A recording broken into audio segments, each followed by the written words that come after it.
Salam sejahtera dan selamat datang kepada hadirin sekalian ke slot 6 International Construction Industry Week at FTK 2021 yang bertajuk Highway and Road Safety Audit.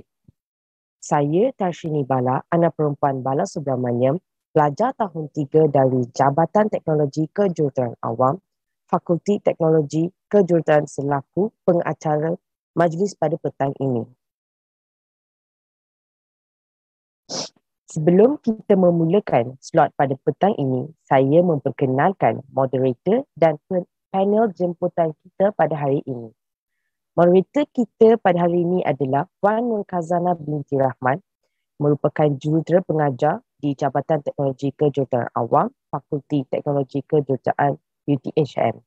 Dan juga panel kita pada petang ini merupakan teknologis Sheikh Muhammad Farid bin Sheikh Zin, merupakan penolong pengarah di pengurusan reka bentuk di Lembaga Lebuh Raya Malaysia. Tanpa membuang masa, saya serahkan kepada moderator pada petang ini. Dipersilakan. Terima kasih kepada pengacara majlis kita, Saudari Tasni. Assalamualaikum warahmatullahi wabarakatuh dan selamat sejahtera. Yang dihormati panel jemputan kita Tuan TS Syed Muhammad Farid Syed Zain, pensyarah, pelajar dan semua hadirin yang sudi hadir dalam slot 6 dalam program kita International Industry Week FTK 2021. Pada petang yang berbahagia ini, kita akan berkongsi pengalaman dan pengetahuan bersama panel jemputan kita yang bertajuk Highway and Road Safety Audit yang menjurus kepada Traffic Management Plan during construction. Terima kasih Ketua Syed kerana sudi bersama kami walaupun dalam kesibukan urusan kerja pada petang ini. Okay. Sebelum kita meneruskan program ini, suka saya untuk memperkenalkan panel jemputan kita yang dihormati TS Tuan Syed Muhammad Farid. Beliau merupakan graduan Master in Civil Engineering dari UTHM, alumni universiti kita juga. Dan selepas itu beliau melanjutkan pelajaran Bachelor of Science Engineering Honours daripada UiTM, Master di UTHM dan Civil Engineering Honours dari UiTM insya-Allah. Pada masa ini beliau memegang jawatan sebagai penolong pengarah pengurusan reka bentuk Lembaga Lebuh Raya Malaysia dengan pengalaman yang banyak. Jadi kita sangat bertuah lah dengan pengalaman 14 tahun ni kita dapat berkongsi apa yang telah dilalui selama 14 tahun dengan LLM. Sebelum bekerja dengan LLM, beliau telah bekerja juga di dua buah syarikat swasta iaitu Visage Industri Sdn Bhd dan RAS Engineering Sdn Bhd sebagai dengan pengalamannya sebagai design engineer in infrastructure, earthwork, drainage, water reticulation, sewerage, design engineer in infrastructure, earthwork, drainage, water reticulation, sewerage, and design engineer in road specialist and handling design and construction of lightweight steel roof truss. Bermula pada tahun 2009, beliau memulakan perkhidmatan di Lembaga Lebuh Raya Malaysia yang bertanggungjawab untuk supervise and execute the design, construction, regulation, operation and maintenance of interurban highway, to impose and collect toll, to enter into contract and to provide the matters connected. Beliau juga diiktiraf sebagai Traffic Management Officer, Internal Auditor. Selain itu, beliau berpengalaman dalam software Expressway Performance Indicator System, sistem permohonan pembangunan tepi lebuh raya, sistem pemantauan lebuh raya, toll road evaluation and monitoring. Jadi dengan pengalaman yang luas dalam pelbagai bidang tu, jadi yang untuk yang ini kita akan berkongsi mengenai traffic management plan during construction lah. Seperti yang kita tahu bahawa jalan raya merupakan kemudahan pengangkutan kepada kita semua dari segi dengan adanya kemudahan tu banyak manfaat yang kita boleh perolehi lah dengan lebih menyematkan masa bergerak, pergerakan menjadi lancar, selesa dan meningkatkan ekonomi sesebuah negara lah. Majunya sesuatu kawasan tu pun kita boleh lihat dengan kemajuan pengangkutan di kawasan tersebut. Biasanya pembinaan ni jalan raya ni mengambil kira keselesaan dan keselamatan kepada pengguna. Jadi bukan sahaja keselamatan semasa selepas ia dibina, tapi perlu juga dilihat dari segi semasa kerja-kerja dilaksanakan. Jadi untuk dengan itu saya dengan tidak membuang masa mempersilakan yang dihormati Tuan Zain Muhammad Farid untuk berkongsi perkongsian dia dalam slot kita ini. Penghormatnya dipersilakan Tuan Syed.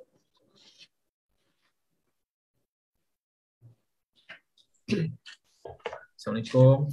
Terima kasih Puan Hazana. Okay, moderator kita, kepada majlis, kepada para pensyarah, Puan Faizah dan juga para pensyarah lain. Okay, ada yang saya tak kenal, ada saya pernah kenal sebelumnya pada sesi hari sebelum ni, dan juga pada para pelajar. Okay. Ramai juga petang ni saya nampak. Terima kasih. Peminat dengan Tuan Syed ni? Adalah, saya sekadar nak kongsilah sedikit lah apa yang saya ada lah, sikit lah. Okay, sebelum saya share slide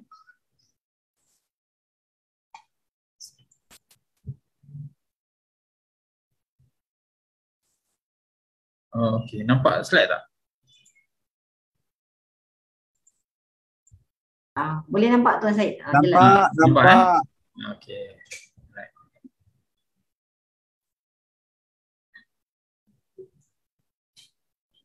Okay, sekejap.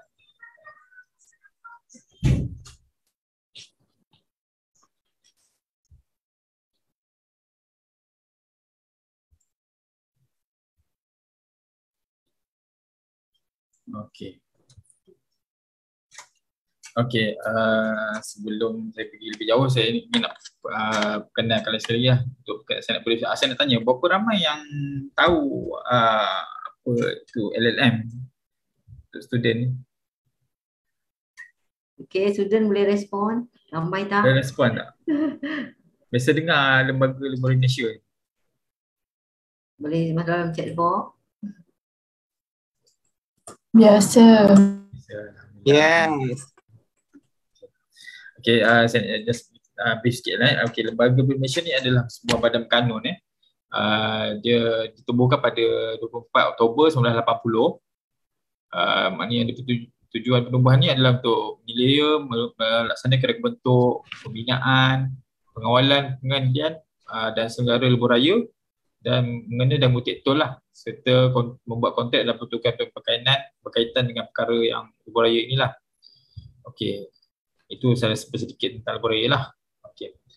Sebelum saya pergi lebih jauh ni, saya nak share sikit satu video berkenaan yang tajuk yang kita nak bincang, nak share hari ni berkenaan traffic management plan dan juga buat yang macam mana ia dilaksanakan lah.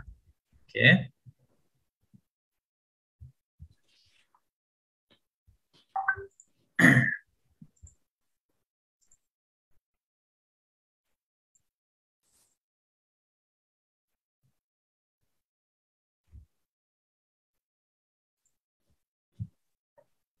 Comprehend.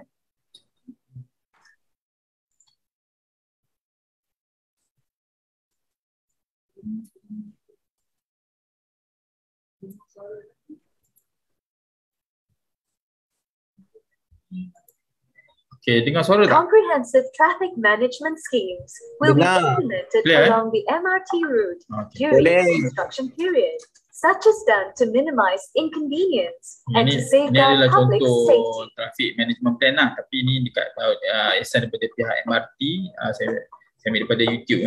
Pedestrian walkways will be routed away from the work zones to facilitate road widening works.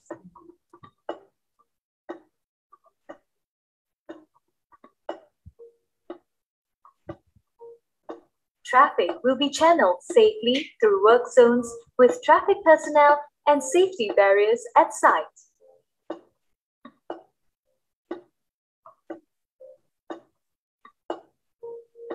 Road signages will be installed to notify road users approaching the work zones.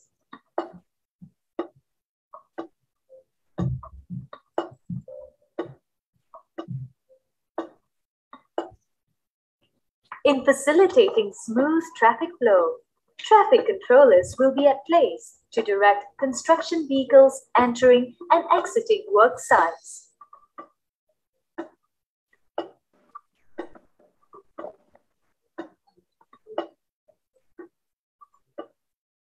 The entire MRT route will be patrolled by emergency response teams or ERTs, which will be ready to assist in case of any incidents on the road. The ERT will manage traffic to ensure safety of motorists and to minimize obstruction to traffic flow.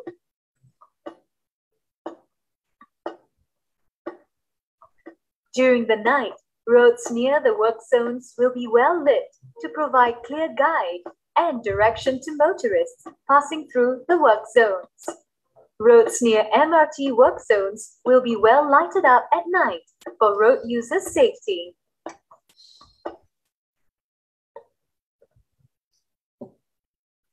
Okay.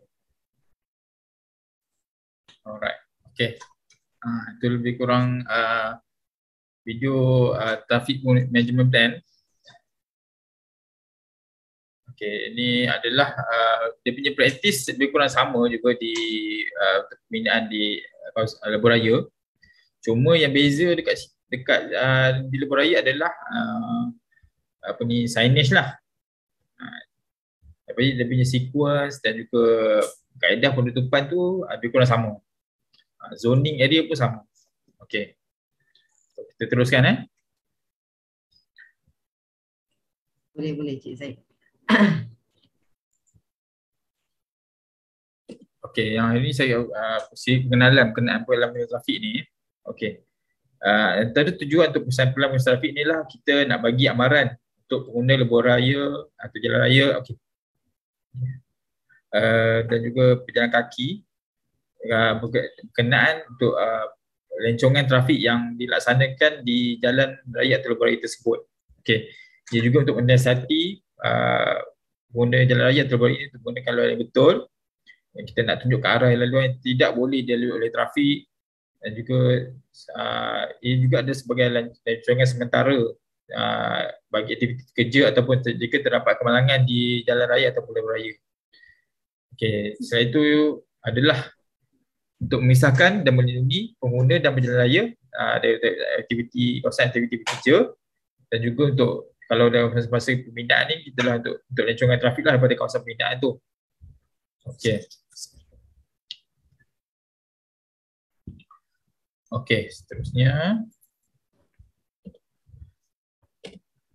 Okey, kalau tak nampak slide beritahu saya Kalau tak bergerak slide tu. Okey, kita dah nampak plan pengurusan trafik. Okey. Sebab tadi tak gerak . Okay, next. Okay, ini adalah contoh zon-zon kawalan trafik yang yang diperhatikan lah. Okay, untuk sekejap saya buka pointer Okay, yang ini adalah untuk zon kawalan trafik. Biasanya ini contoh papan tanda ini untuk kawasan papan tanda tu macam CKR ataupun PPT. Biasanya dia akan gunakan papan tanda yang macam ni. Tapi praktisnya lebih kurang sama lah. Kalau yang untuk ini belah kanan ni, ini adalah contoh papan tanda urusan trafik bagi yang dipraktikan untuk digunakan di lebuh raya.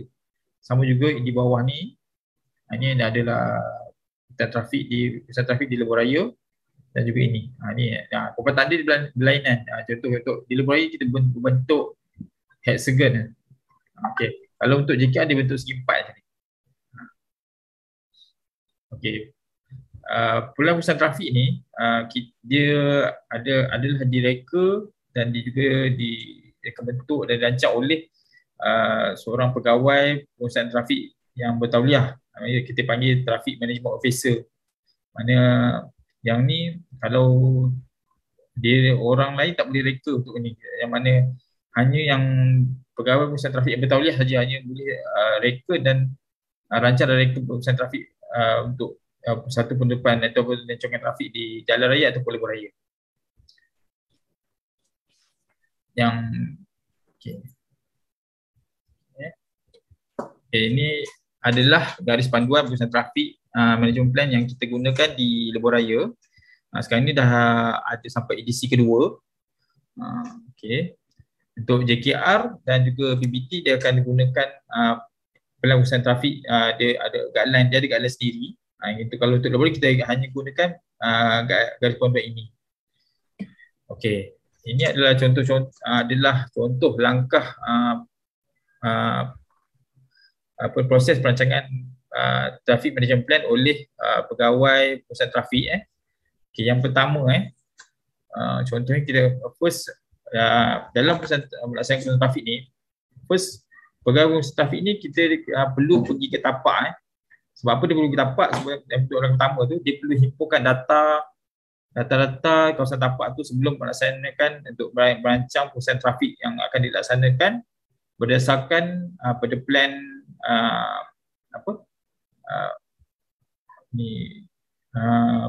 reka bentuk construction yang akan dilaksanakan di kawasan tersebut lah. Jadi dia akan tengok adakah kawasan kedai, apa benda ataupun berapa lane, ada apa-apa yang kat situ dia akan tengok, himpun dulu. Okay, kedua, dia akan tentukan berapa lama jangka masa pengurusan trafik itu dia akan dilaksanakan lah. Dia ada yang sementara, ada jangka pendek, ada yang jangka panjang.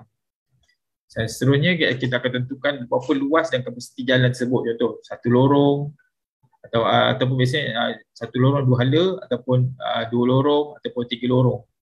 Kalau kawasan Lebuh Raya biasanya dua atau tiga lorong lah paling kurang. Itu dia.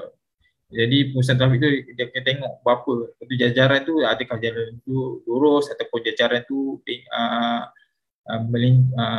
curve ke ataupun dia akan tengok situ.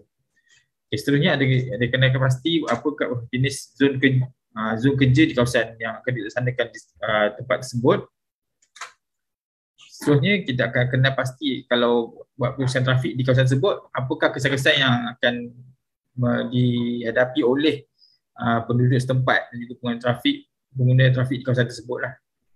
Okey, seterusnya kita akan pilih jenis pengurusan trafik yang sesuai untuk dilaksanakan pada tempat tersebut. Di mana setiap site tu dia punya TMP tu berlainan, dia tak sama. Tapi zoning, asas zoning pengurusan trafik tu ada sama. Saya akan tunjuk sebentar lagi. Okey, seterusnya kita semakkan jika perlu pengurangan ataupun apa-apa yang perlu di kawasan tersebut. Dan seterusnya kita akan sediakan kertas cadangan TMP. Kertas cadangan TMP ni adalah diperlukan untuk dimajukan kepada pihak berkuasa. Contoh kalau macam di Buaya kepada LLM lah, untuk disemak dan diluluskan sebelum pengurusan trafik itu dilaksanakan di tapak. Kalau pada JKR, kawasan JKR atau jalan negeri ataupun jalan tu, dia akan pada pihak JKR lah. Kalau pada PBT, dia akan pada tempatan. Dia akan semak dulu sebelum dilaksanakan. Adakah perlu diubah suai semula ataupun ya. Okey. Ini adalah contoh apa hubungan kait antara perancangan dan juga reka bentuk pengurusan trafik sebelum pengurusan trafik itu dilaksanakan tapak. Okey, pelan pengurusan trafik ni dia akan dilakar, traffic management officer ni akan buat pengiraan kos dan juga strategi pengurusan trafik yang sesuai lah di tapak. Dan juga masa dekat reka bentuk kita tengok balik semula apa yang dirancang tu cukup tak atau apa ada tak beri impak yang buruk kepada pengguna trafik. Okey, seterusnya kita akan tentukan kepada sebenarnya pada langkah tadi tu ada perluasan dan kapasiti jalan. Maknanya ni kita kena ambil kira lah berapa panjang keseluruhan projek ni daripada mula sampai akhir. Lepas tu yang terlibat dengan pengurusan trafik tu dah yang untuk ditutup dalam tempoh 24 jam. Ataupun kalau panjang lebih masa, contoh lebih 1 hari, kurang 30 hari dan juga lebih pada 30 hari. Kita akan tengok jenis sesuai. Mana bahagian mana ditutup dan juga berapa hari bekerja yang diperlukan untuk siapkan projek ni. Okey. Ini adalah contoh garis panduan untuk penyusunan papan tanda.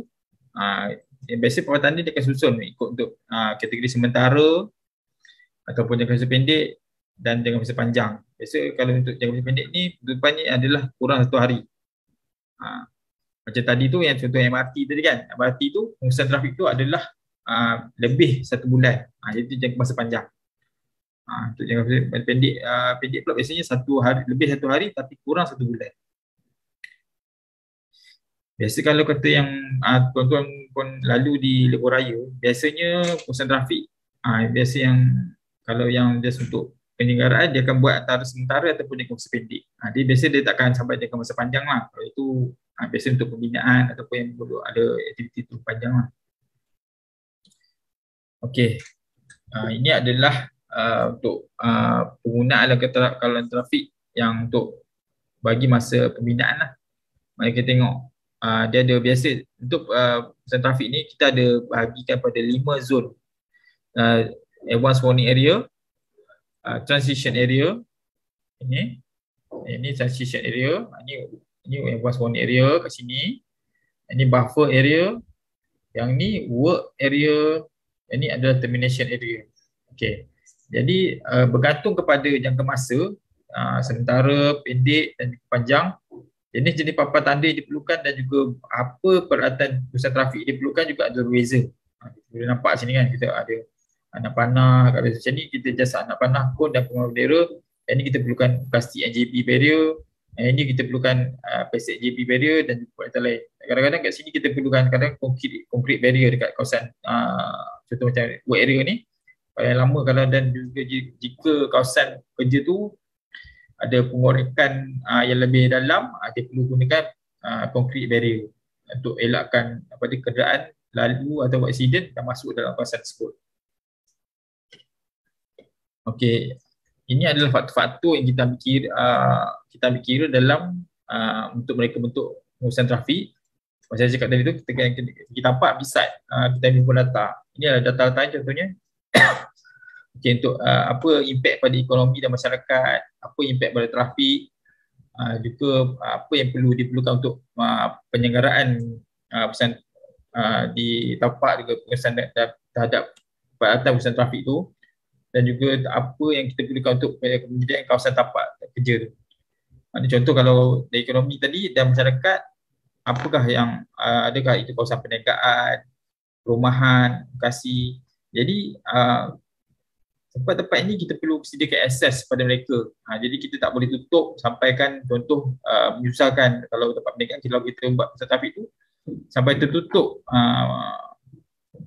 dia punya akses kepada kawasan perniagaan mereka. Juga contoh untuk kalau kat situ ada kedai, kalau kita tutup dia boleh query balik kita kenapa kita tutup. Ataupun kalau kita perlu tutup situ, kita perlu sediakan laluan lain yang untuk kita akses untuk mereka masuk kat situ. Kita kena tengok, justify balik. Okey, untuk berkenaan trafik itu dekat kawasan penutupan yang kita laksanakan, kita tengok balik berapa kepadatan trafik di kawasan tersebut. Contoh, adakah waktu-waktu tertentu, contoh kalau waktu pagi trafik itu tinggi atau tak, atau adakah situ memang kalau kat pagi tinggi, mana kita tak boleh buat lah perusahaan trafik kalau yang perlu kat situ, kecuali kalau kita buat pembinaan memang tak nak terpaksa buat juga, tapi kita kena sediakan ruang lane, lorong yang secukupnya untuk mereka lalu lah, jangan sampai berlaku bottleneck lah dekat situ. Adakah dapat lalu berapa laju trafik situ, adakah juga lampu isyarat. Kalau ada lampu isyarat itu kita perlu pasti kita maintain lah. Kalau ada yang trafik itu berlaku di kawasan junction contoh, kita kena maintain lampu isyarat itu supaya aliran trafik tak terganggu. Okey, untuk penyelenggaraan pula kita kena tengok berapa adakah kawasan trafik itu akan mengganggu side distance trafik yang lalu kawasan tersebut. Contoh kalau kita ada buat tempat tadi barrier kan, kita jangan sampai kita buat tutup tu kereta tak nampak apa kenderaan yang akan keluar bersempang, itu akan sudah mengganggu. Lepas tu juga peralatan perusahaan trafik yang kita gunakan kita kena sentiasa selenggara. Dan juga yang kita kena tengok lihat berapa yang masa projek tadi tu. Itu kita kena selenggara lah. Kalau kata sebulan tu kita kena selenggara. Kalau lebih pada sebulan, contoh dalam 2-3 bulan, kita kena selenggara lah untuk ada berkala, secara berkala supaya perusahaan trafik ini tidak membahayakan pada pengguna lah. Okey, juga untuk penyelenggaraan tempat kerja, kita kena sediakan flagman dan juga untuk laluan keluar masuk pada kenderaan pembinaan. Okey, ini adalah contoh zon kerja yang terlibat lah, yang di untuk penutupan. Kadang-kadang kita nak perlukan buat untuk pengecilan laluan, perlukan untuk buat penutupan laluan ataupun perkongsian sebelah laluan. Biasa perkongsian sebelah laluan ni kita contohnya macam kontraflow lah. Kontraflow ni kita perlu gunakan kalau macam di highway tu, kalau tuan-tuan pernah tengok kita gunakan laluan yang bertentangan tu untuk kenderaan trafik lalu, sebab kita perlu buat kerja di sebelah yang kita perlu tutup tu. Okey, jurusan tu juga untuk rintangan di tengah lah. Okey, ini yang saya cakap tadi tu ada 5 zon pesan trafik di tapak. Okey, advance warning area. Okey, yang ni advance warning area. Yang ni dia ada jarak dia. Jarak ni bergantung kepada tempat kat mana lokasi kita buat pesan trafik. Yang ni seterusnya adalah transition area, zone B. Ni buffer area. Buffer area ni adalah kita function ni, contoh kita untuk sebagai satu kawasan buffer jika ada kenderaan yang tak sempat nak buat balik masuk ke lorong sebenarnya dan kita bypasskan, itu adalah buffer area sebelum. Ini adalah work area. Work area ni di tempat di mana kerja-kerja dilaksanakan. Kalau apa-apa saja kerja dilaksanakan di sini saja, dia tak boleh buat tempat lain. Ini saja. Ini adalah termination area. Termination area ni untuk di mana kita beritahu penggunaan tu atau kerja-kerja tu, tempat dia tu dah tamat lah. Jadi kenderaan boleh laju, boleh bergerak laju seperti biasa lah lepas ni. Okey. Ini adalah contoh apa jarak advance warning area yang tadi saya tunjuk tu, yang mula-mula tu. Dia mengikut pada klasifikasi laluan lah. Kalau contoh untuk bandar, bagi di kawasan rendah, papan tanda advance warning area yang paling awal adalah 250 meter untuk haja rendah sebelum penutupan area, untuk sebelum berlakunya tapping area tadi tu. Yang untuk laju tinggi, papan tanda tu mesti diletakkan 400 meter sebelum penutupan lorong dilaksanakan. Untuk kampung, untuk 350 meter, laju tinggi 500 meter. Kalau untuk lebuh raya berkelajuan tinggi, biasanya untuk laju rendah, biasanya kalau macam contoh yang dekat biasanya 90 km sejam, paling-paling pun kita 1 km. Sebab dia dah laju tinggi, betul lorong dia lebih 2 atau 3 lorong. Untuk laju tinggi, advance warning area tu lebih panjang lah, ada 2 km. Itu untuk advance warning area saja. Tapi ini adalah contoh susunan papan tanda untuk laluan single lane lah, yang bagi dua lane bagi tutup pada saja satu lane. Okey. Ini adalah tadi saya cakap tadi advance warning area. Ini ada untuk mungkin kawasan kampung ataupun tadi 500. Yang paling awal 1, 200, 300, 400, 500 sebelum penutupan. Ini paling awal. Ini untuk kawasan bandar tadi atau bandar berkampung tadi. Ini transition area. Ini adalah ini papan tanda yang perlulah untuk ada dalam advance warning area. Maknanya ada papan tanda awas pembinaan depan. Ini masuk ini kawasan orang kerja. Ini 80 km sejam. Kenapa 80? Boleh tak siapa yang cakap saya kenapa 80 km sejam? Kalau boleh teka lah. Pada student siapa yang boleh teka? Okey, biasa laju antarabangsa berapa kilometer sejam?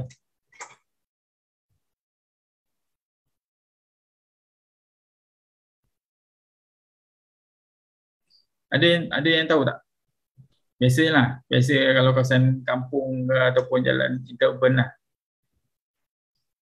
90 kan? Lebih 90. Biasa kalau pesan trafik ni kita akan laksanakan, kita akan turunkan 10 ke 20 km sejam daripada laju asal. Ini 80. Lepas tu kita bagi tahu ini adalah ada penutupan satu lorong di depan. Lepas tu akan turun lagi 20 km sejam untuk dapat daripada 80 ke 60. Ini adalah petanda nak panah untuk bagi tahu kenderaan perlu bergerak ke kiri. Okey. Seterusnya kita akan mula pada buffer area dan juga kita akan remind balik berapa hal laju yang perlu mereka lalu untuk lorong ni. sampailah ke tempat peminatan tamat. Okey. Okey, ini adalah contoh yang tadi detail yang saya cakap tadi tu adalah advanced boundary area tadi. Ini. Sebab ada. Ini adalah beberapa tanda basic lah, perlu ada lah untuk advanced boundary area. Okey, ini adalah transition area. Transition area ni dia bergantung pada kawasan lorong kawasan tersebut lah. Contoh kalau macam ini dekat fast lane, kalau dekat berlaku di slow lane, kalau di lebuh raya kat sini ada emergency lane. Bila emergency lane, transition area ni dia perlu dilaksanakan secara bertingkat. Maknanya ditutup daripada emergency lane dulu, dan betul ada macam buffer area ni. Lepas tu baru ada penutupan transition area lagi sekali dekat ni, dan baru masuk ke kawasan work zone, buffer area seterusnya. Ini adalah buffer area dan seterusnya kepada work area sampai ke kawasan pembinaan tamat. Ini work area yang saya cakap tadi tu. Ini beberapa tanda yang perlu ada lah. Mana beberapa tanda dan ini perlu lengkap lah. Ini adalah sini kawasan termination area.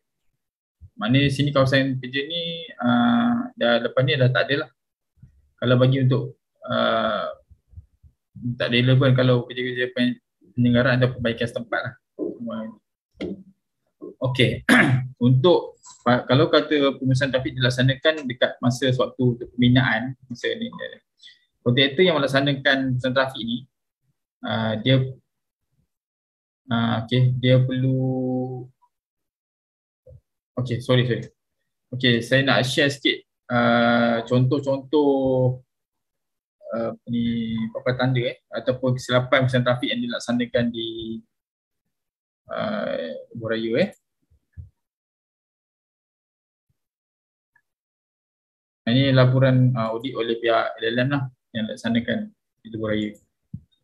Okey. Contoh ini beberapa tanda yang saya cakap tadi tu. Ini adalah beberapa tanda ni dia tak ikut spesifikasi beberapa tanda lebuh raya. Kita perlu hexagon dia ada ukuran dia. Biasa-biasa yang biasa yang pernah dilaksanakan saat ni yang salah lah. Okay, ini bersama macam ini. Ini yang saya cakap tadi. Ini adalah transition area ni, pelaksanaan transition area ni tak betul. Boleh tak siapa-siapa jelaskan balik saya apa yang tak betul kat sini?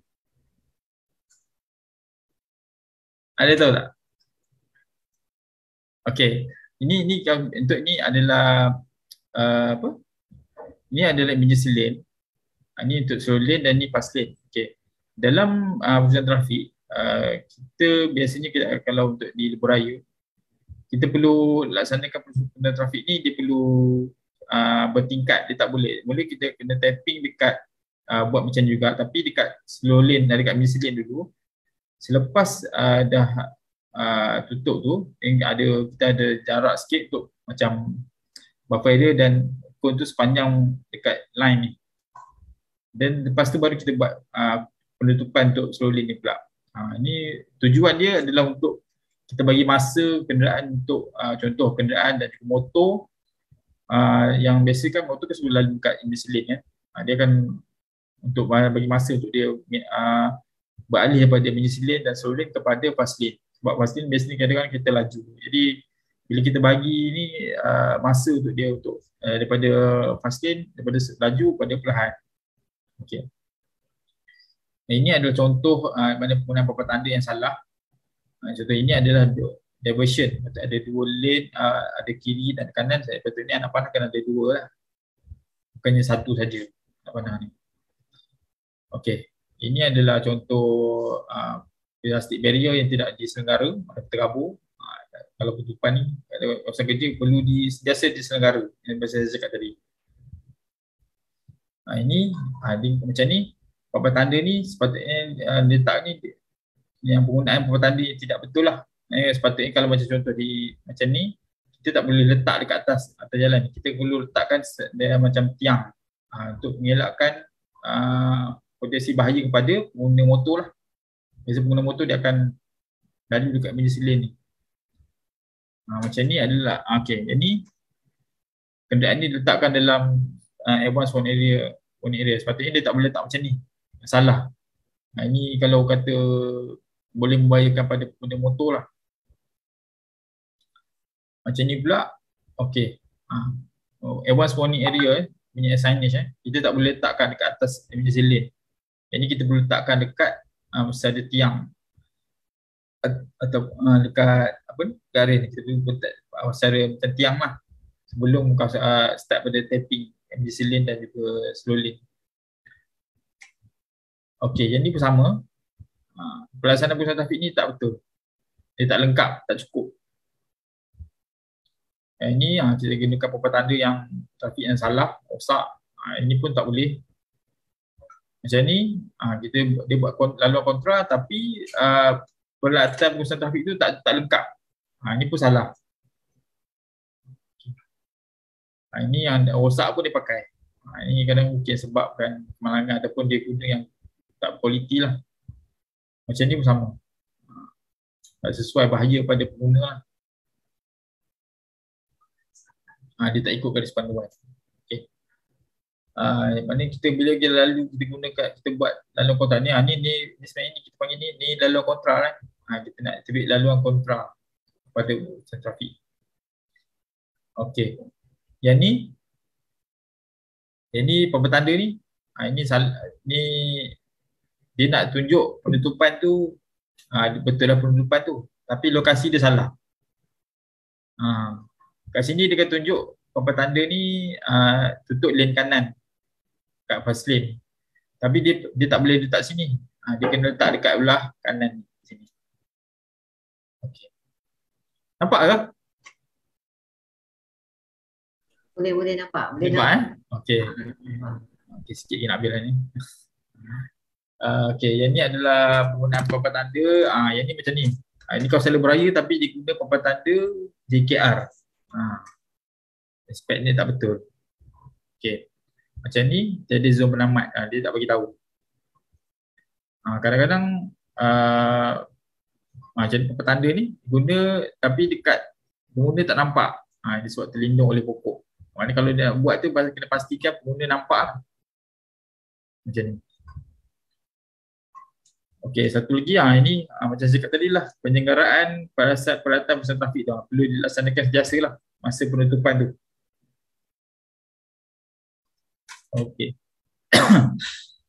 Macam ni. Kenapa kadang bila papan tanda ni kita kena guna, kalau boleh A-frame ni kena yang tinggi lah untuk memudahkan pada penggunaan lebuh raya nampak daripada jauh. Jadi dia boleh elak ataupun alih arah lorong daripada lebih awal. Macam ni, peralatan pengurusan trafik yang digunakan ni tak berkualiti lah, maknanya tak senggara. Hitam. Dan ini kalau malam pun tak nampak ni. Memang kena langgar lah ni. Warna hitam.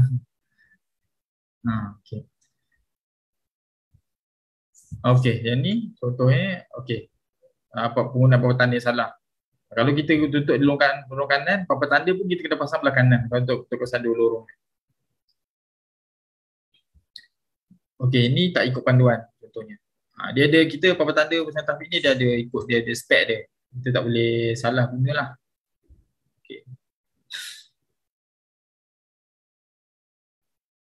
Yang ni saya cakap tadi lah, susunan kon dalam zon peralihan taper tidak mengikuti spesifikasi dan bahaya ni.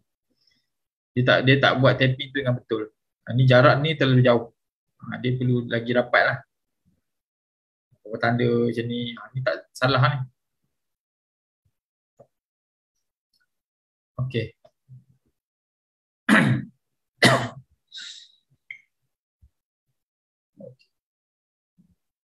Ini pun sama ni, tanda digunakan ni salah. Yang ni bendera ni. Bendera ni kita kena pastikan tempat dia duduk tu kena sesuai lah, selamat untuk dia. Kalau membahayakan dia nanti Kalau kita tak letakkan ni, dah hanya berpotensi lah untuk membahayakan dia. Okey. Okey, seterusnya. Okey, untuk fasa pembinaan kontraktor apa yang perlu kita buat macam tadi adalah slide MRT tadi, video MRT tu. Okey, dia perlu buat hebahan. Lepas tu perlu sediakan pasukan trafik dan juga ERT macam yang video saya tunjukkan tadi tu Lepas tu dia kena sesenggara lah peralatan untuk pindah alat, tu bersih, bersih. Okey. Okey, contoh penutupan ini adalah contoh penutupan laluan lebuh raya biasanya kita terbagi pada external lane dan juga internal lane contoh kalau external lane ni untuk bahu jalan sepanjang jalan, untuk internal lane ni kadang-kadang laluan tengah bagi 3 laluan lebuh raya. Okey, yang inilah. Ini untuk interior lane. Ini fast lane. Ini untuk contoh. Ini untuk kalau tak nampak beritahu saya takut tunjuk-tunjuk ni tak nampak. Okey, ni boleh tuan nampak setakat ni. Nampak Boleh nampak. Nampak Okey, ni untuk interior lane contoh dia. Ini untuk external lane. Ini untuk emergency lane atau jalan. Dia ada sebab ni penutupan ni untuk lane 3 lane closure 3 lane carriageway lane closure. Dia kena buat tapping tu panjang sikit. Okey. Okey, ni biasanya untuk lebuh raya kita akan ada penggunaan shadow vehicle untuk mula untuk penutupan di awal penutupan lebuh raya pencungan trafik tu. Biasanya kita akan letakkan shadow vehicle ni di bahu jalan lah.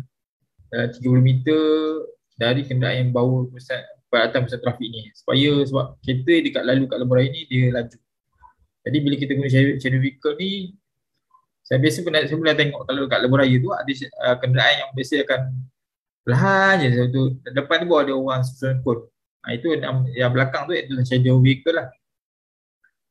Dia ada lampu pelik tu, flashing light tu bagi tahu pengguna daripada jauh untuk perlahankan kenderaan. Ini adalah contoh perlahan trafik bagi 3 lorong. Ini penutupan di fast lane dan juga middle lane. Lorong laju dan juga lorong tengah. Okey. Ini adalah contoh ni. Ini 1, 2, 3, 4, 5, 6. Ini adalah advance warning area punya signage. Ini untuk di lebuh raya lah. Yang ni adalah kawasan tapping. Ini ada arrow, ini ada pembuat tapping lah. Beritahu. Nampak tak ini? Arrow ni. Ini adalah petanda remind beritahu penutupan lorong. Yang ni ada arrow untuk macam ni saya cakap stagger tadi tu. Ni mula-mula dia tutup pastiin dulu. Lepas tu ada macam ni kon ni untuk kenderaan perlahan lalu dekat middle lane dulu. Lepas tu baru dia mulakan tapping lagi sekali. Yang ni dekat ni adalah buffer area. Buffer area ni kadang kita tambah letakkan flag ni ada memang wajib ada flagman. Lepas tu kadang kita tambah letak ni plastic barrier untuk melindungi flagman dan juga kawasan kerja. Ini adalah kawasan kerja. Jadi biasanya kawasan kerja ni tak panjang. Dia dalam 1 meter ke 200 meter sebab tak panjang. Kita tak boleh buat panjang-panjang. Sebabnya kalau macam hujan ke apa, ambil masa nak tutup untuk baiki. Kalau tak buat akan rosakkan pavement lah. Seterusnya ni adalah ni termination area lah. Ni yang buat ni adalah traffic management officer ni dia perlu ada. Biasa yang sediakan ni hanya traffic management officer yang bertauliah je yang boleh sediakan ni. Ini adalah contoh template lah.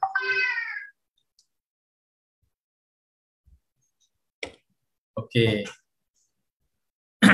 Ini adalah contoh-contoh apa yang macam tu. Malangan di kawasan trafik ni biasanya punca dia apa? Penyediaan, penyamakan pelaksanaan pusat trafik lemah. Lepas tu kadang kita letak peralatan pusat trafik di lokasi yang tidak betul. Tak pesan. Lepas tu kita kena kaji di situ adakah situ kawasan kemalangan tinggi. Sebab tu kita kena input data. Jadi kadang-kadang kita kena pasti punca kemalangan trafik ni. Biasanya adalah piawai atau standard urusan trafik tu tak cukup. Lepas tu kadang pelan urusan trafik tu tak menyuruh dan dia tak terperinci macam saya cakap tadi tu.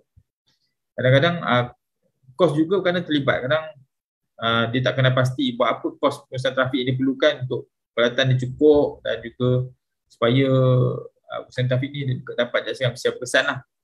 Dan dia tak rancang dan juga kaedah pelaksanaan urusan trafik tu lemah. Dan juga dalam urusan trafik ni kita perlu juga ada koordinasi dengan pihak berkuasa tempatan, berkuasa penduduk, itu yang terlibat kat situ. Kita tak boleh show sendirilah.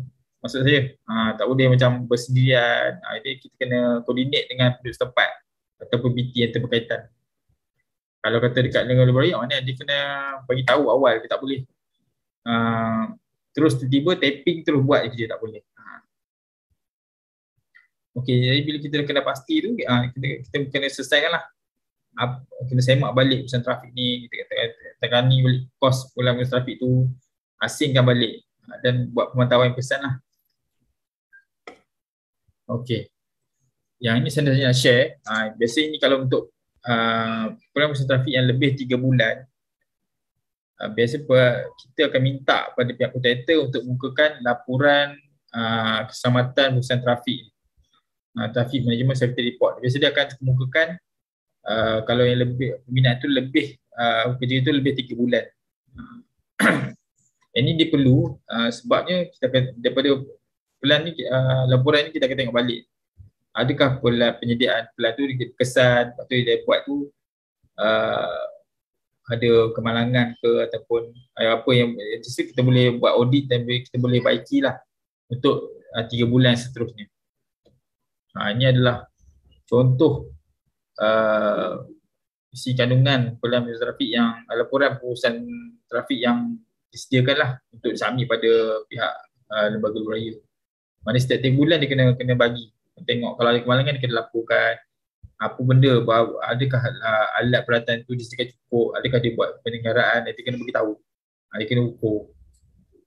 Dan juga dia kena beritahu lah dalam ini dia kena beritahu adakah dia dah sediakan prepare nombor pengurusan trafik, nombor kecemasan hospital kat situ, mungkin dia kena ada apa ERT dia buat. Okey, itu sajalah. Kalau ada apa-apa nak tanya. Assalamualaikum. Saya ada soalan. Okey. Saya letak dekat chatbox. Okey, sekejap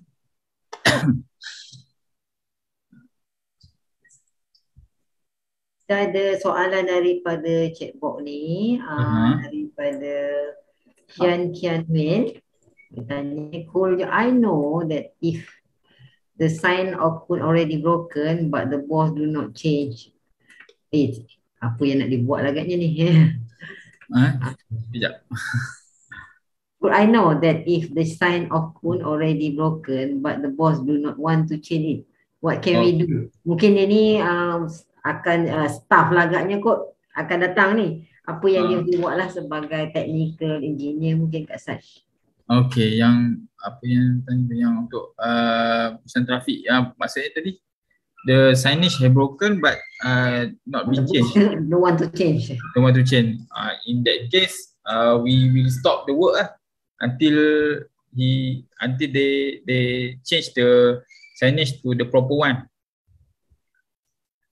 Kita takkan bagi, we will not allow the broken signage to be used in the traffic management area. Oh, maknanya semasa pembinaan tu pegawai trafik tu memang selalu check lah dia punya pegawai trafik yang dia bertugas tu, dia kena selalu check peralatan tu dan kena sentiasa selenggara. Kalau kata rosak, dia boleh tukar yang lain, yang baru, yang elok, lebih elok.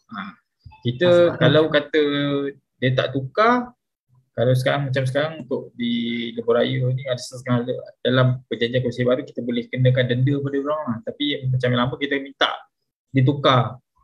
Kalau tak kita akan stop, kita minta dia stop dulu, kita bagi dia tak tukar, kita suruh dia betulkan dulu.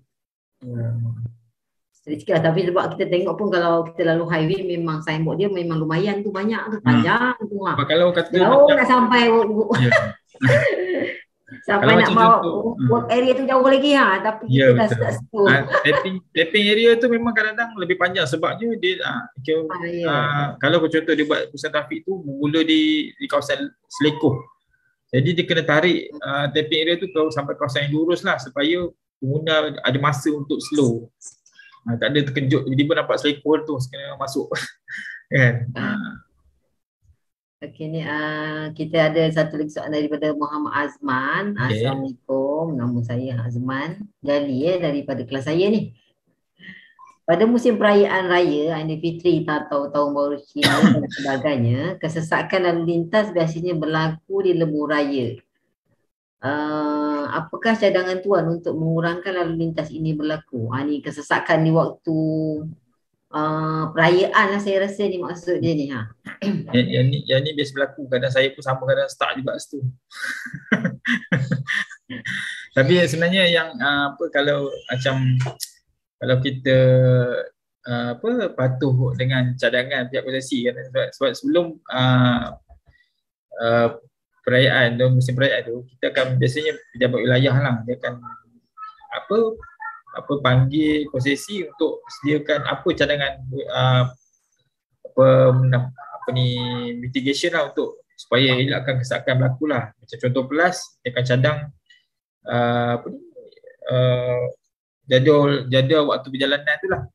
Jadi kalau macam pengguna patuh tu waktu perjalanan tu, jadi dia kesesakan tu dapat dikurangkan lah. Mungkin sesak tapi tak macam teruk macam selalu lah. Sebab kita nak stop orang jalan ni kadang masing-masing semua nak gerak fikir. Kalau aku gerak pukul pagi ni okey tak sesak, tapi ramai yang fikir macam tu kan, pukul 4 pagi gerak tak sesak, sudahnya pukul 4 pagi dah sesak. Kan contohnya lah bertembung. Itu jadi ada kalau ikut waktu perjalanan, contoh macam Pelas itu dia akan ada mungkin kita boleh elakkan lah. Itu. Tapi tak adalah maksudnya mungkin agaknya lah sebagai pengguna jalan raya termasuk saya lah daripada Azman ni. Kalau boleh perayaan tu tak payah buat tak boleh. Tuhan.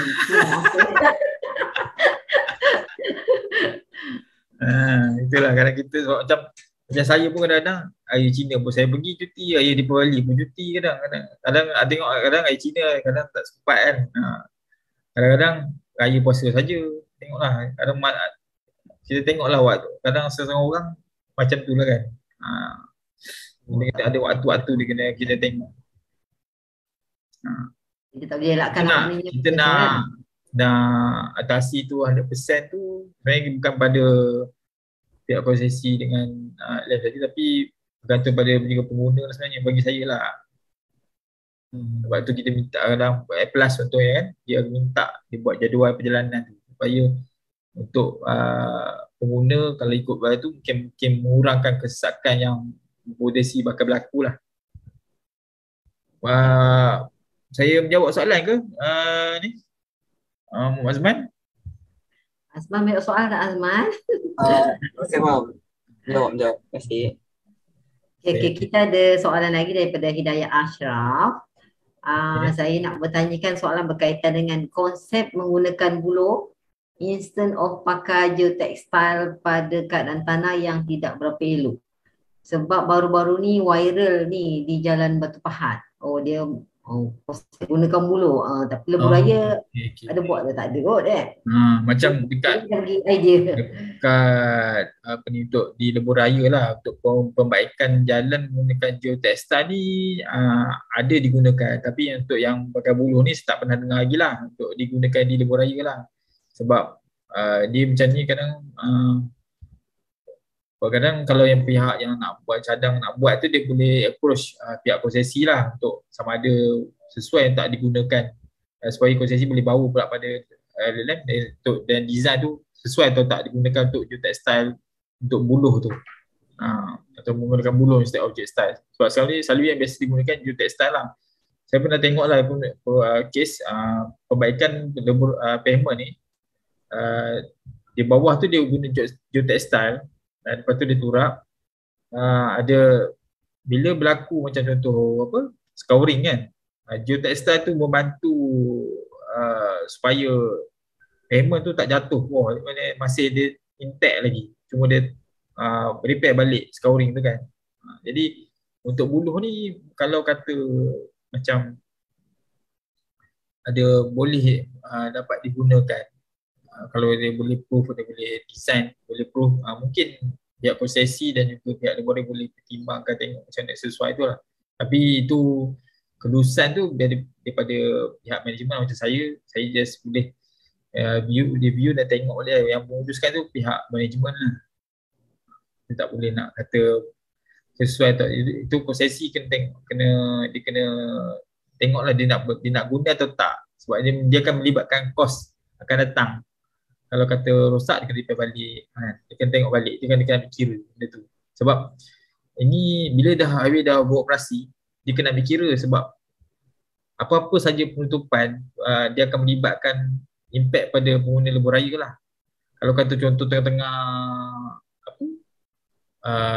jalan tu tiba, jalan tu rosak, kadang berlaku sinkhole ataupun scouring kan, dia perlukan penutupan, itu keluar balik kos. Jadi dari situ kita perlu tengok kesesuaian penggunaan geotextile ataupun menggunakan buluh tu.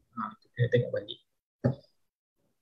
Tapi inovatif tu tak ditolak, cuma kena perlu dikaji, perlu ditengok.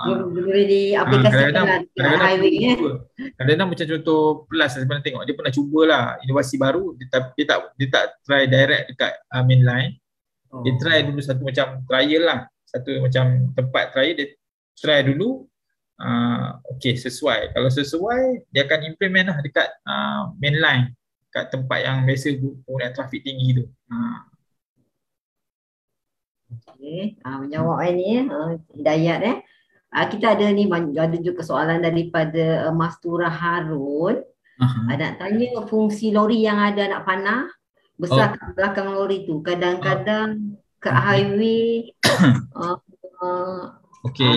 schedule vehicle bergerak perlahan, dia kata agak ni je kita belakang lori lah ni. Yang tu biasanya schedule vehicle tu sebenarnya dia guna sebenarnya dia untuk perlahan kenderaan, sebabnya selepas tu akan ada pengurusan trafik tu akan mula dilaksanakanlah penutupan lorong tu.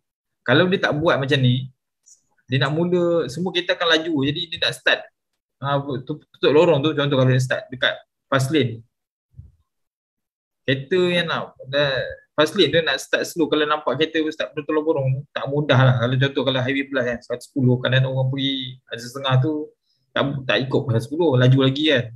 Kalau ada 120, 130 mungkin kan, dia tak tahu. Tapi memang itu memang laju. Jadi kalau tak buat macam ni, memang potensi untuk kemalangan tu berlaku memang ada. Itu ini adalah satu kaedah yang diimplement lah untuk contoh macam pihak Plus dibuat 3 schedule vehicle tu untuk perlahankan kenderaan tu, sehingga tapping area dan tu dapat dilaksanakan lah, dan juga kawasan zone. Pemberitahuan kepada kenderaan sebenarnya sebenarnya untuk keselamatan pengguna juga sebenarnya, bukan untuk menyusahkan dia untuk usahawan sebenarnya. Tapi kadang-kadang masa ini ambil, kadang yelah saya faham, kadang macam nampak lama kan.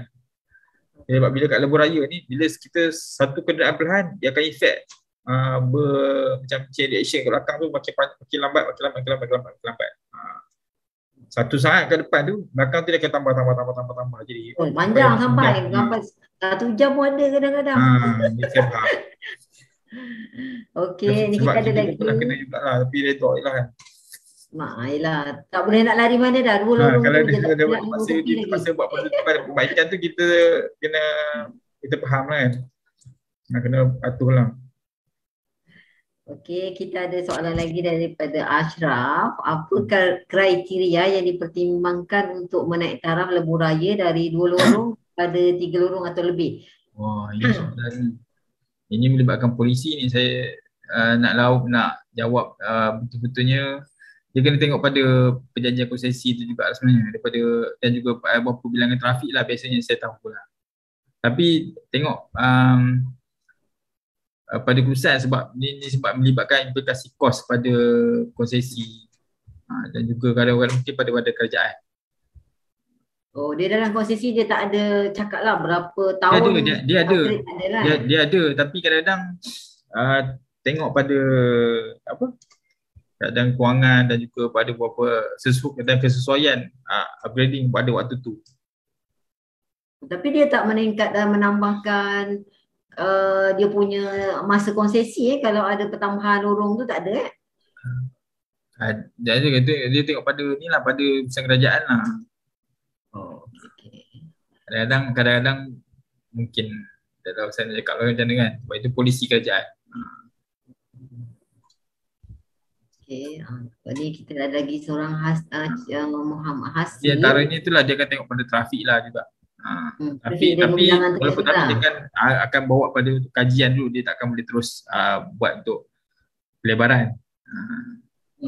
Proposal tu. Dia tak ada 10 tahun sekali buat pelebaran, tak adalah ikut keperluan trafik yang lalu. Dia tengok lah juga kan, dia ada berapa bilangan trafik dia dan tahun dia akan apa kriteria tu, tengok pada dia akan berpandukan pada perjanjian konsesi lah. Dan dia akan dia bawa balik baik atas ke manajemen dan juga kepada ni lah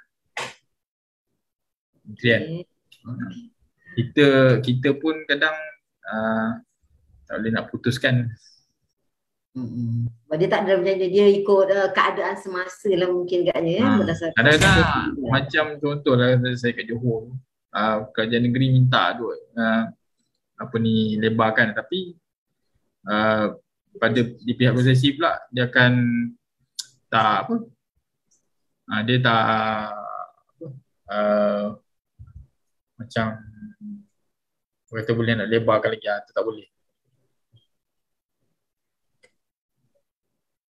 Okey, kita boleh baca soalan lagi ya, Cik Tuan Zaid Okey, daripada Muhammad Hasif. Okey, saya nak bertanyakan soalan berkaitan dengan prosedur penutupan jalan dari segi proses application to authority. Okey. Yang ni untuk macam tadilah saya cakap tadi kalau untuk application pada pihak authority macam JKR ataupun lembaga lebuh raya kalau untuk pihak kontraktor dan konsesi sebelum dia nak implement tu dari segi kita tak ceritalah macam dari segi apa macam dia dari segi plan plan reka bentuk semua dah ada kan, tinggal nak buat untuk apply untuk penurung saja kan. Okey, yang tu dia akan di pihak mereka dia akan kena point, dia kena adalah pegawai pengurusan trafik yang bertauliah lah untuk kontraktor tu. Dia kena ada point seorang pegawai pengurusan trafik yang bertauliah. Maknanya pengurusan trafik ni dia ada ambil khusus traffic management officer dengan CIDB. Dia punya tauliah dia. Kita tak boleh simply okey saya pegawai pengurusan trafik bertauliah tapi dia tak ambil pun khusus tu dengan CIDB dan tak ada ditauliahkan, tak ada exam, dia tak ada, kena ada tauliah pada CIDB tu. Dia bukan green card tau, tapi ni ada satu khusus lain. Kalau kata macam pelajar nak cuba tengok tu, dia nak tambah kompetensi, boleh cuba apply dengan CIDB, kita tengok apa benda syarat dia ada syarat dia lah. Kadang ada kena ada pengalaman, saya tak pasti kena tengok balik. Sebab saya pernah setengah student yang dia ambil kursus tu, kalau keluar dia dah ada kompetensi tembok. Saya tak tahu macam mana dia dapat lah kan. Itu. Yang pegawai pengurusan trafik tu ke Cik Syed ni? Ya, pegawai pengurusan trafik tadi, tembok traffic management officer dia tu, dia akan reka bentuk dulu pengurusan trafik tu. Lepas dia dah reka bentuk, dia ambil apa kat site macam mana, apa dia dah sesuaikan dengan apa sikun pembinaan yang akan dilaksanakan. Lepas tu dia dah sediakan tu proposal untuk pengurusan trafik tu. Dari si permit tu baru dia akan majukan permohonan kepada pihak authority lah. Jadi dari situ kita akan tengok balik pengurusan trafik dia ni cukup tak, plan dia cukup tak, apa equipment dia cukup tak. Kita akan tanya dia, kita akan tanya dia ada tak equipment yang mencukupi. Kalau dia tak cukup, dia kena cukupkan lah equipment tu. Dia ada checklist dia. Ada checklist. Dia ada hard cost tak? Macam berapa nilai kontrak baru kita kontraktor tu kena ada pegawai perusahaan. Yang tu biasanya tu lah. Sebenarnya dia pihak kontraktor kalau dia kena allocate kan ataupun pihak developer dia kena allocate kan berapa kos perusahaan trafik dalam satu projek. Di sini pentingnya kalau macam contoh kalau dalam satu pembinaan tu road safety audit, dia TMP ni dia akan duduk dekat road safety audit stage 4 untuk TMP during construction and opening. Jadi di situ baru dia boleh kena pasti berapa roughly budget untuk perusahaan trafik ni. Kalau tak allocate, nanti bila masa nak implement perusahaan trafik masa during construction dengan opening tu memang masalah. Boleh jadi VO dah. Boleh buat VO juga. Boleh jadi VO pada developer lah, kita tak lah kan. Pada developer lah, tapi kalau dia tak allocate tu. Dia kena allocate kan berapa urusan trafik tu. Kalau yang jenis engineer ataupun yang dah berpengalaman, dia akan propose untuk allocate kan, sebab urusan trafik kalau di lebuh raya kosnya lagi tinggi daripada jalan JKR. Sebab dia melibatkan banyak trafiknya peralatan perusahaan trafik tu. Lepas tu grade dia lain. Grade perusahaan trafik dekat lebuh raya dengan grade perusahaan trafik dengan JKR dia saya tak pasti sama atau tak, tapi bilangan tu memang berbeza. Kalau contoh, kalau kata yang macam contoh pembinaan lebuh raya di kawasan bandar tapi untuk lebuh raya kan, lagi banyak sebab dia kena ikut standard LLM, dia kena ikut standard JKR dengan PBT. Itu dia kena consider lah. Sebab tu pentingnya pengawasan trafik tu dia kena consider benda-benda tadi tu yang saya cakap tu, kos pengawasan trafik, nak selenggara benda tu, berapa orang dia kena ada. Sebab pengawasan trafik dia kena ada, dia bukan dia seorang, dia kena ada orang bawah dia kena ada juga. Trafiknya, koordinator trafik punya kerja lah kena ada. Sebab dia kena tubuhkan ERT tu semua pegawai perusahaan trafik tu, ERT tu dia yang kena tubuhkan, dia kena ada berapa orang lah, sebab dia akan nak shift. Takkan satu tim je kan, untuk satu siang sampai malam kan. Dia kurang kan ada 2 tim atau 3 tim yang nak shift kan. Dari segi kos Tuan Syed, kalau kita ikutkan persen lah, kalau persen projek tu, sebab kita tengok memang LLM dia punya signboard untuk during construction ni memang banyak.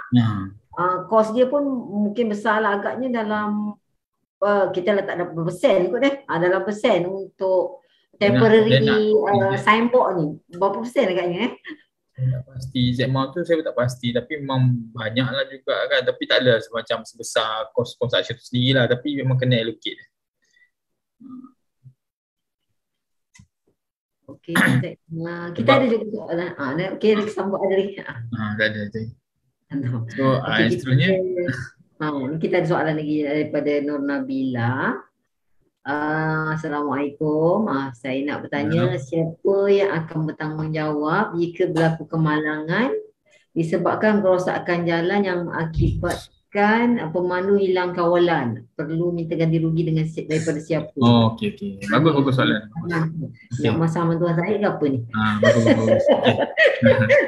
Okey, untuk ni cerita pasal masa traffic management plan masa perusahaan trafik tu berlaku Okey, masa pembinaan dan perusahaan trafik ni, kontraktor yang tapak tu akan diserahkan pada pihak kontraktor lah. Macam contoh kalau satu jajaran tu, tempat tu dia akan serahkan kepada kontraktor. Kontraktor pun disediakan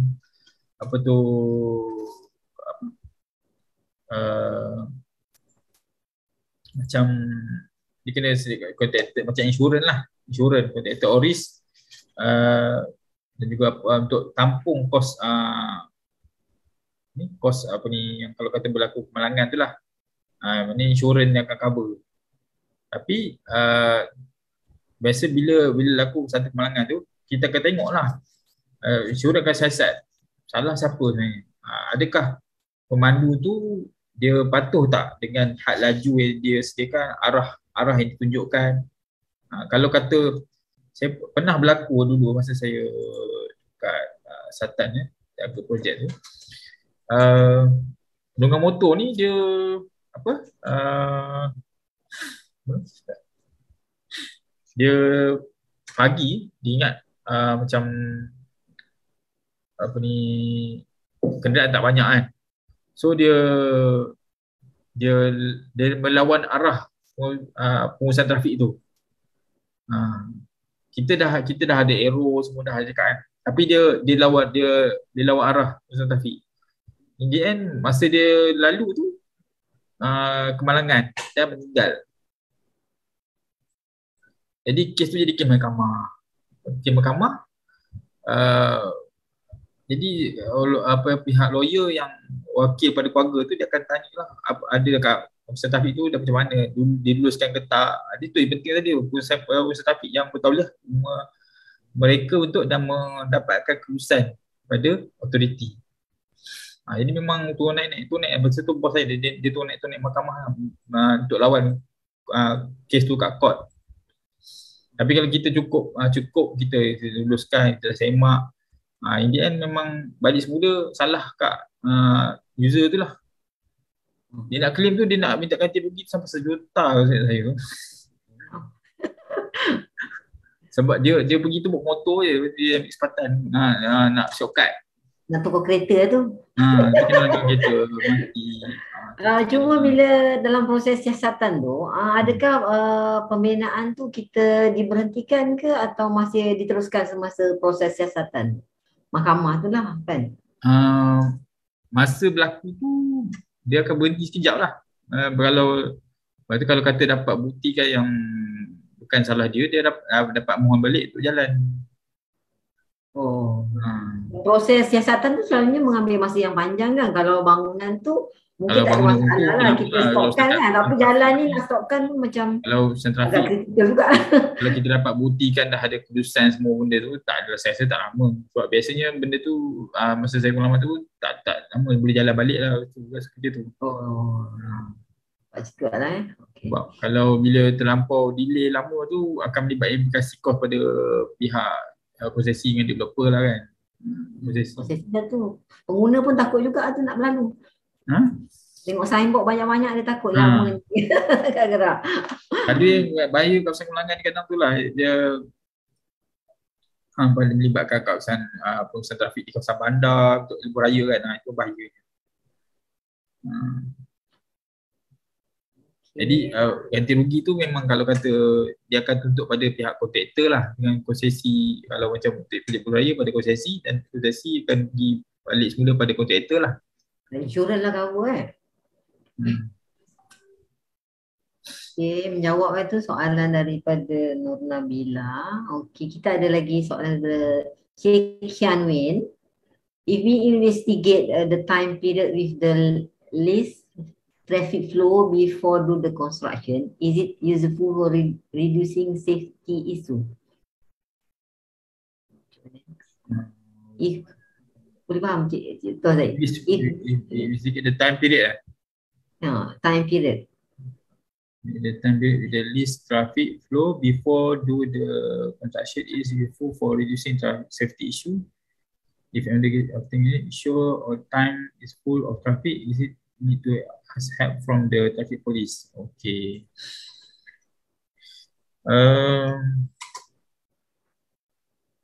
Biasanya kita akan semak lah dulu. Okay.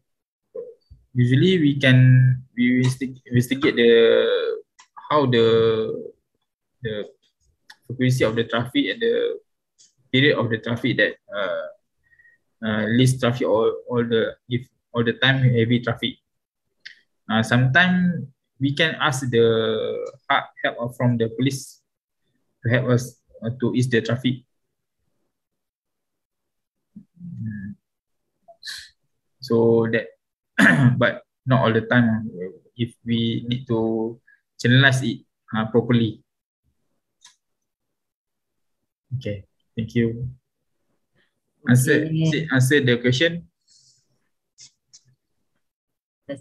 Sian, Boleh rasanya menjawab sebab kita kena ni ada soalan bawah dia pun berkaitan mungkin ada bantuan pada polis trafik lah untuk dalam proses siasatan ni. Ini kita ada MC kita bertanya ni kat sini. Saya nak tanya, adakah diberi peruntukan untuk menaik taraf jalan di kampung tradisi disebabkan berbanding dengan jalan di bandar, jalan di kawasan pedalaman agak tidak rata dan berbahaya? Yang ni saya nak jawab kalau berkaitan dengan ada berkaitan dengan pembaikan atau macam lebuh raya lalu situ, mungkin sampai certain limit kerja tu mungkin akan ni lah. Tapi kalau untuk bukan berkaitan lebuh raya macam contoh untuk PBT atau JKR kan, yang ni saya tak boleh jawab lah sebenarnya, luar bidang kuasa saya. Tapi saya ada nak soal pula ni. Ini sebab saya lalu bawah terowong ni. Tapi boleh apply lah pada pihak PBT ataupun JKR berkaitan. Kalau yang bawah lorong jalan bawah terowong tu dekat highway tu, dia tu kita kena, sebab dia masa sekarang ni lah yang saya lalui sendirilah dekat terowong jalan ke rumah saya tu, dia kecil lah. Dan agak rendah lah, dia lori tak boleh lalu, dia kena ada lalu lorong satu lagi. Kalau macam tu ada tak potensi untuk laluan tu dinaik taraf ke dah that's the limit? Maksudnya apa sana BBC BBC tu mana? Saya kata kepada apa? Yang terowong Dock Culvert. Ya betul. Betul. Dekat bawah highway tu kan dia ada kan, sebab dia dah tutup jalan tu, jadi dia buat bawa box culvert untuk orang kampung lah. Tapi bila dah membangun tu, dia kan dah ada lori besar, ada lori kecil, jadinya jalan tu box culvert dah kecil lah. Ada tak upgrade ke apa, ada tak dia punya proses tu? Biasa kalau masa propose nak buat benda tu, biasanya dia akan tengok apa trafik yang lalu kat situ, adakah trafik itu melibatkan kenderaan berat ataupun just kenderaan ringan saja. Kalau kenderaan ringan saja, dia akan tengok balik berapa ketinggian BBC yang perlu dibina tu lah. Kalau nak upgrade tu, dia akan tengok jugalah berapa lah, adakah situ ada nak upgrading jalan ke. Kalau tak ada, kadang-kadang dia lebih prefer untuk tengok apa yang boleh dibantu. Tengok mungkin situ ada mendapan tanah, mungkin dia boleh di-shifting ke kan, supaya height OVBC tu maintain untuk kenderaan yang design untuk dia boleh lalu lah. Okay. Maintenance dia macam mana Maintenance tu biasa kalau tengok, kalau jalan tu asal jalan PBT ataupun JKR, dia akan serah balik. Maknanya kalau yang dalam box tu, dia bukan bawa, kita tak boleh nak refer lebuh raya lah. Maknanya kena dekat kawasan kampung tu, kena pergi dia maintenance jalan tu, biasanya kalau bawah tu, bawah PBT ataupun JKR ataupun macam contoh kat Belda tu kan, dia serah balik. Tapi structure tu by lebuh raya lah, structure tu. Okay, faham. Structure lebuh raya maknanya maintenance yang biasa nak urap semula ke, itu bawah tempat yang terbabit lah. Okay. Saya Puan Zana dulu JKR lah. Saya JKR tapi JKR lah. Sebab dari lalu ini siapa nak ngadu kat siapa ni, kat lebuh raya ke dekat pejabat daerah lah, sebenarnya jalan kampung kan. Obvious juga kot, kita tak boleh usik structure bila itu di bawah pembinaan highway kan, takut agensi lain tak boleh campur. Itu lah nak tanyanya. Sebab macam biasa kadang memang masa saya jaga masa construction dekat selatan tu, kadang-kadang kita memang memang dengan JKR tu memang kita berhubung lah selalu kan, ataupun untuk maintenance ke pun kita akan berhubung dengan pihak JKR lah, sebab minta bantuan mereka apa kan, untuk macam mana nak selesaikan satu perkara bangkit tu lah. Pertama melibatkan antara macam suai muka lah antara JKR dengan LLM lah. Yang untuk apa tadi, Tashini tadi dah menjawab soalan saya ke? Saya dah jawab ke soalan tu? Macam mana? Tashini kita punya apa MC Penerangan tu dah sini. jawab tak? Okey, sebab- terima kasih. Dah. Okey. Sebab ni di bawah luar bidang kuasa LLM di sini ya. Okey, Oh, kita yang ada ni kita ada Aina. soalan. Kita ada soalan daripada Akila. Assalamualaikum. Secara amnya, pembinaan lebuh raya mendatangkan kelebihan terutamanya kepada pengguna utama jalan raya, tetapi tidak disangkal bahawa pembinaan lebuh raya juga mendatangkan implikasi negatif seperti kerosakan alam sekitar. Dia marah nampaknya akibat daripada penrokaan tanah. Jadi pada pandangan Cik, apakah konsep sustainable yang boleh diaplikasikan dalam pembinaan lebuh raya? Terima kasih. Ni pecinta alam ni. Tuan Syed boleh bagi ni respon sikit. Saya setuju dengan pendapat dia ni sebab kita pun memang sekarang ni kita pun sekarang ni pun memang kalau untuk pembinaan tu kita akan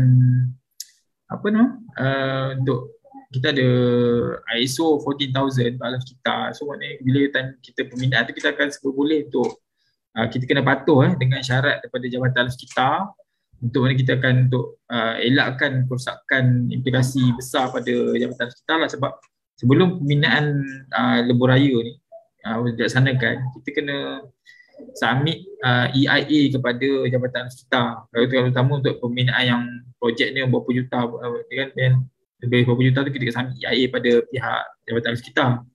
Jadi dia ke situ konsesi akan submit dan dia akan pihak Jabatan Alam Sekitar akan review dan advise lah apa benda yang perlu dilaksanakan lah. Jadi kat situ kita akan kena perlu adakan, kalau waktu pembinaan tu perlu ada seat fence, perlu adakan seat trap dekat kawasan pembinaan tu lah, supaya nak elakkan kerosakan kawasan kita tu lebih macam yang tak berkaitan tu jadi rosak kan. Jadi kita just terhadkan pada kawasan pembinaan saja.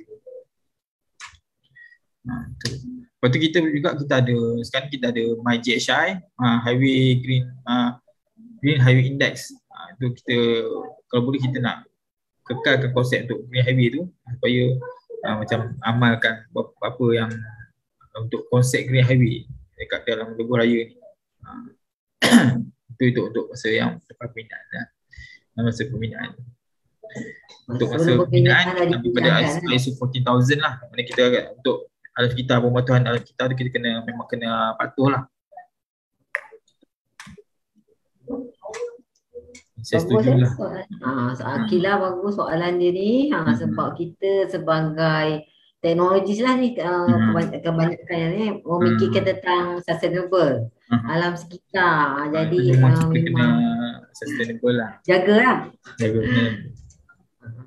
kalau tak nanti banyak aduan awam kan. Itu yang susah juga. Okey, Assalamualaikum. Ada soalan lagi, Nur Aina Zulhazmi.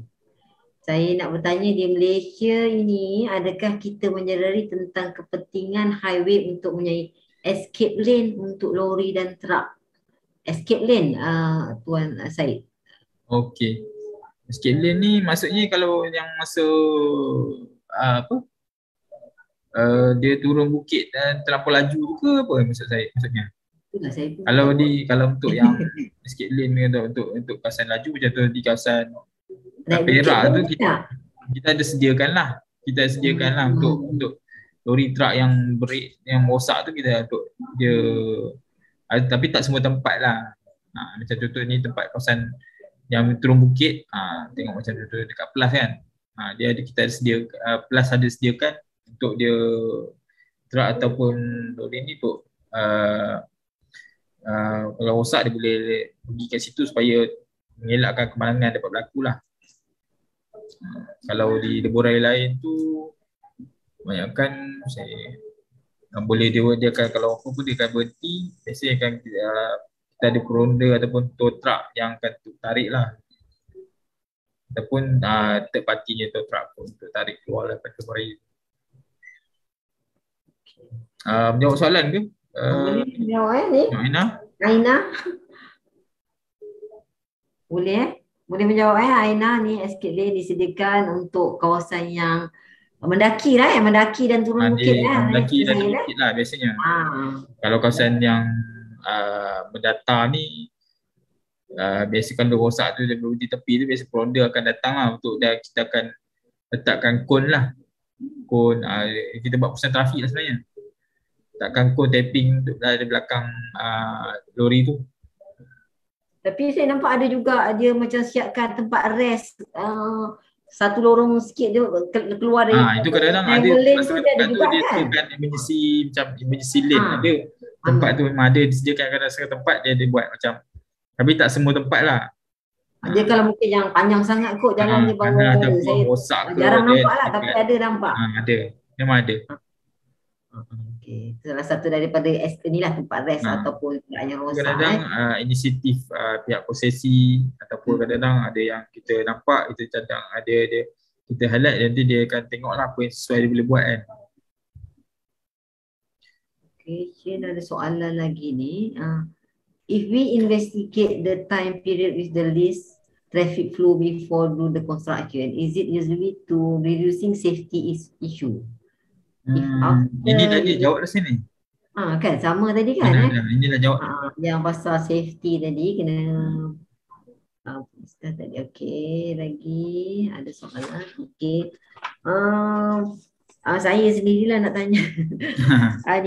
Bila kita buat kerja projek lah ni, kebanyakannya dia lah dikendalikan oleh kontraktor lah kan. Kalau kita tengok kat highway tu saya rasa memang kebanyakan projek kerja-kerja pembinaan dia punya signboard dia memang tip-top lah. Kita pun nampak dari jauh dah tak adalah terperanjat ada pembinaan tak ada tapi bila kadang-kadang kalau dekat jalan biasa mungkin agaknya kita tak tahu macam kontraktor mungkin kurang kesedaran. Jadi apa pendapat Tuan Syed lah macam cara untuk meningkatkan kesedaran mengenai keperluan menyediakan signboard semasa pembinaan di kalangan kontraktor lah, sebab saya rasa semua klien akan siapkan dia punya apa macam tadi lah berapa pun 80 dia ada signboard yang tertentu kan, tapi kontraktor tak ikut lah. Jadi macam mana kita tindakan kita lah untuk menyedarkan supaya kontraktor ni siapkan sebagaimana yang telah diletakkan dalam kontrak lah. Boleh Tuan saya jelaskan sikit? Boleh ulang balik Puan. Tak apa. Berkenaan ni? Berkenaan kesedaran mengenai pengurusan atau traffic signal lah, signboard untuk during construction. Kontraktor banyak tak during kontraktor banyak tak sediakan dengan secukupnya lah. Jadi kita sebagai mungkin saya sendiri sebagai pendidik dekat universiti ataupun agensi lain lah yang dapat memberi kesedaran macam mana nak pupuk benda tu supaya kontraktor tu alert, siapkan benda tu. Okey. Biasa masa waktu sebelum urusan trafik tu dilaksanakan, biasanya kita akan dah syaratkan lah untuk pengurusan trafik, alat peralatan pengurusan trafik tu perlu disediakan secukupnya lah.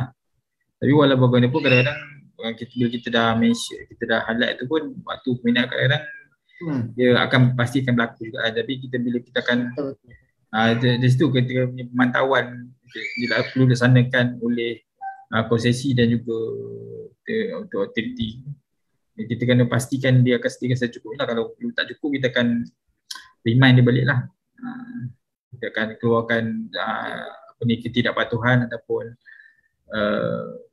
surat lah untuk supaya dia cukup, pastikan peralatan sertifikat cukup lah. Sebab kalau tak cukup dan berlaku sesuatu kemalangan, dari situ akan melibatkan aplikasi pada undang-undang lah, bukan pada mereka juga, kadang-kadang efek pada kita juga. Jadi kita kena puaskan undang-undang lah, kena denda lah kot kan. Betul. Kalau kita cakap kadang-kadang tak jalan kadang-kadang kan.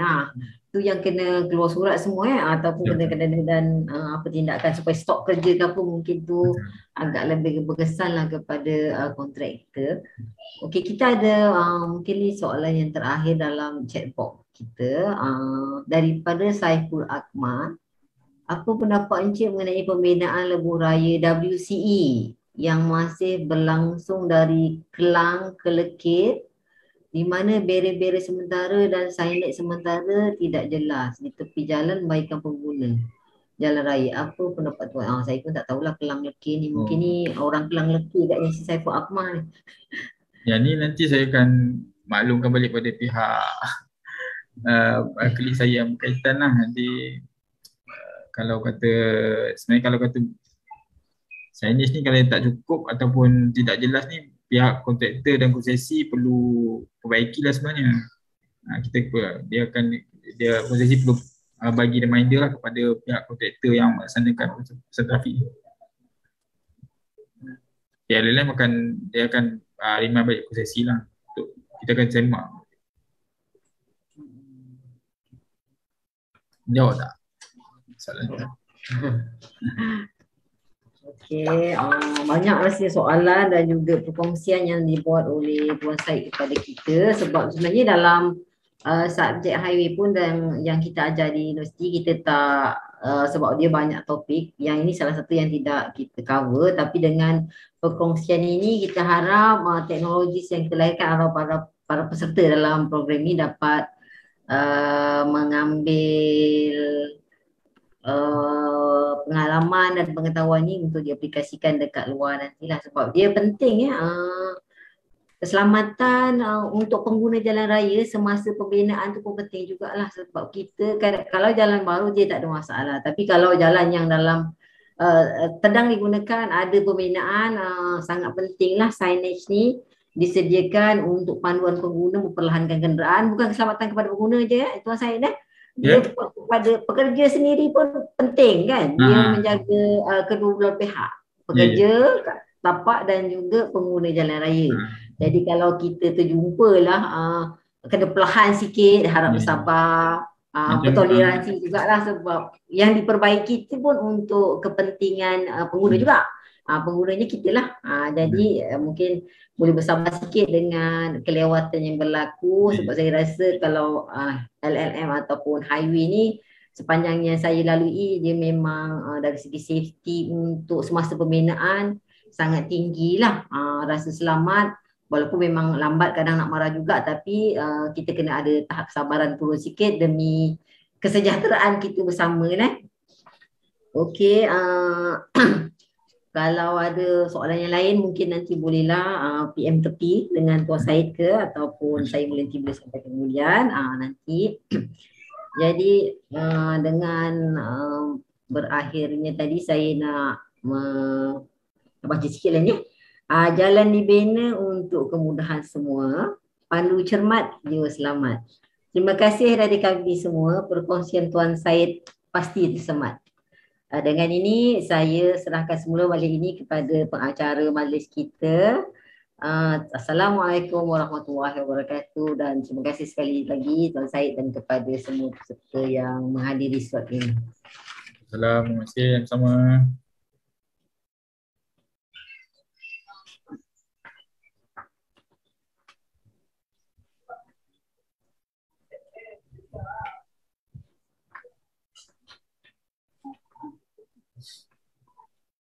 Okey, untuk makluman kepada semua peserta, boleh isi kehadiran dalam box chat. Kita ada dalam box chat, boleh isi untuk sijil. Akan dihantar secara menggunakan email yang telah disertakan.